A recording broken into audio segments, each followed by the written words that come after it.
guys, and welcome back to another episode of the Backwater Entrepreneur Podcast and Show, the show that guides your business from the backwaters to the global marketplace.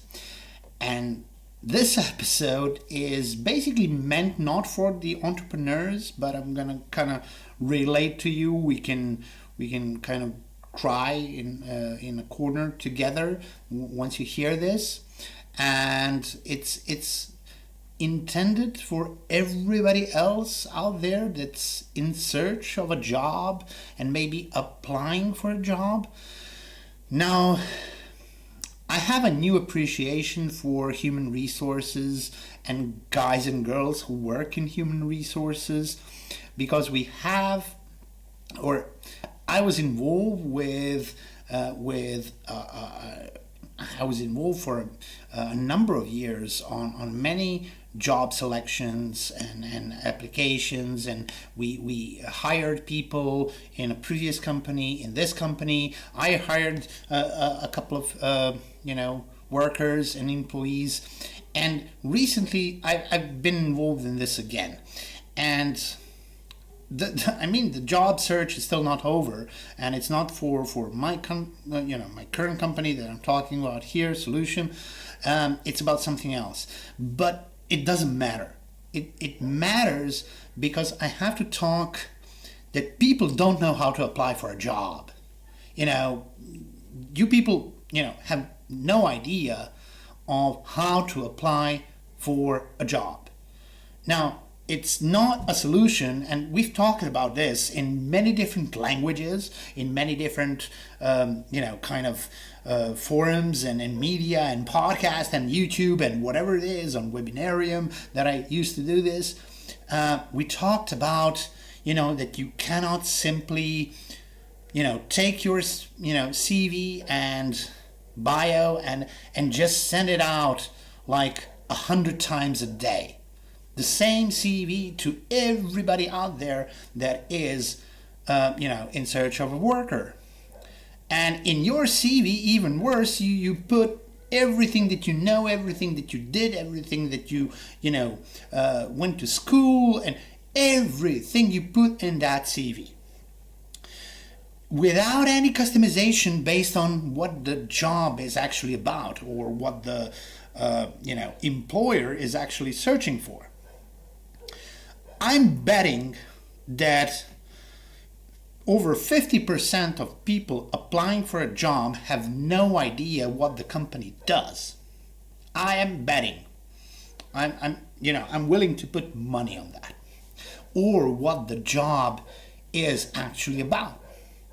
Especially if it's about one of these new age positions like community manager, coordinator, business development assistant, whatever it is, you have no idea what you're going to do.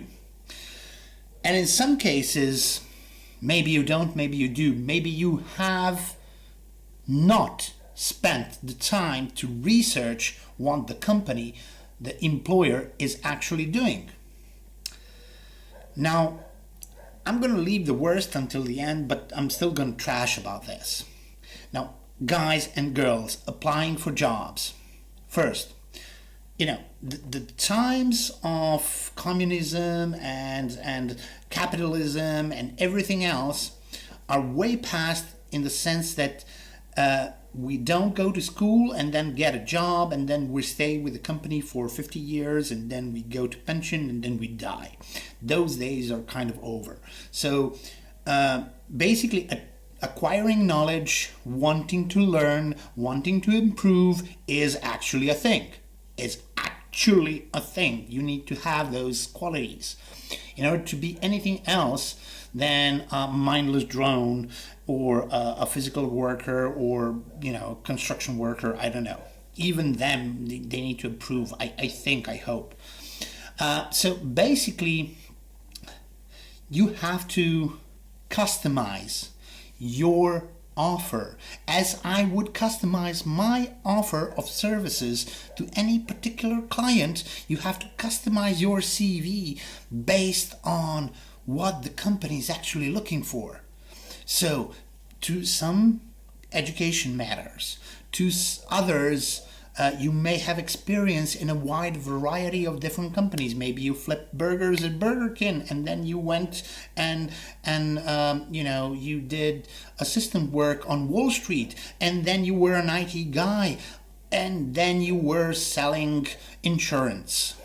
Now, when you're applying to your next company, you don't need to mention all of those things. You need to mention one with relevant experience and hobbies and activities that are relevant to that kind of work, that kind of company. So, got it? If I would write my own CV right now, it would be about 10 pages long with everything I've been doing in the past 20 years of my life. Nobody would read that. Nobody. So basically, you need to customize only what the employer is searching for.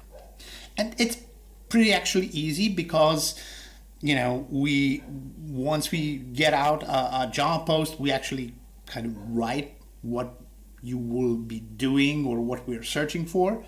So it's a kind of a logical deduction of what you should write. Now, another thing. What's the other thing? So another thing. You need to write a follow-up letter, not a follow-up letter, how do you say it in English? So basically a motivational letter next to your CV.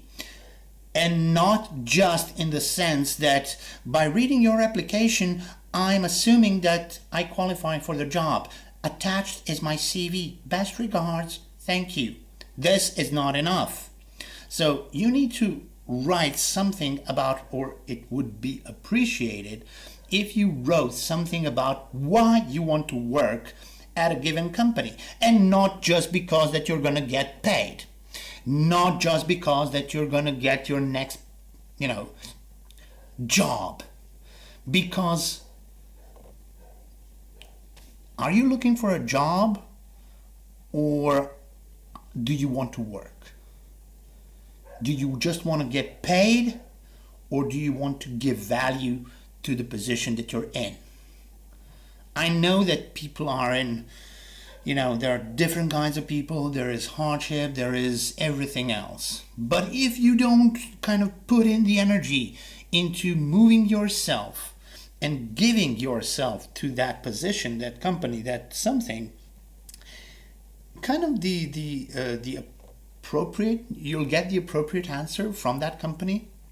You'll maybe get a job, but you'll not be appreciated, or it's going to be a mindless drone job or something else. So imagine why you're not getting the upper level positions, because you're not giving yourself in. So once you write that motivational letter, you need to research that company. You need to say, I would love to work here because I can contribute in, and I have ideas, and I would be proud to learn, or I want to improve myself, and this is a chance for me to, do something with myself. This is something that gives value to your application.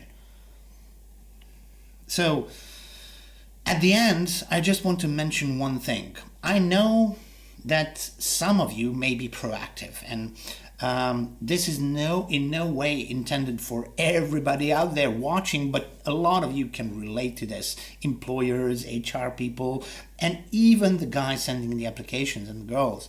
So I know that some of you are doing a good job.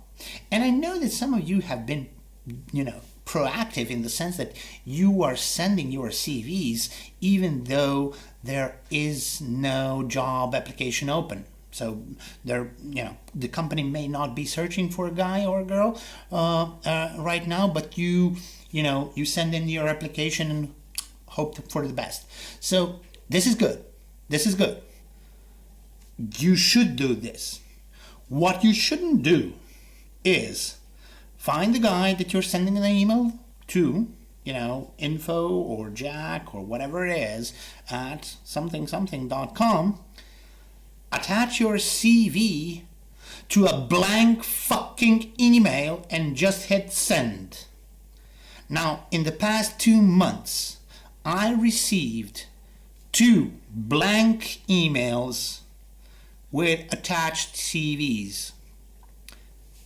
Guys, if you don't know how to write, dear sir, madam, whatever it is, I'm inquiring that if you have a position open for my skill set, which you can see in my CV, I hopefully that you're gonna call me back. That's the least that you can write. Now, apart from researching and telling how you can add value and kind of thinking or pushing me to think why I should open a job position for you. Now, if you send a blank fucking email with just an attached CV, you're not even gonna go to spam. You're gonna go into my starred folder, and you're never gonna be accepted, invited, or even considered for any future application that you might apply to. Now, this has been a rant about getting a job. Think about it. Talk to you in the next episode of The Backboard Entrepreneur.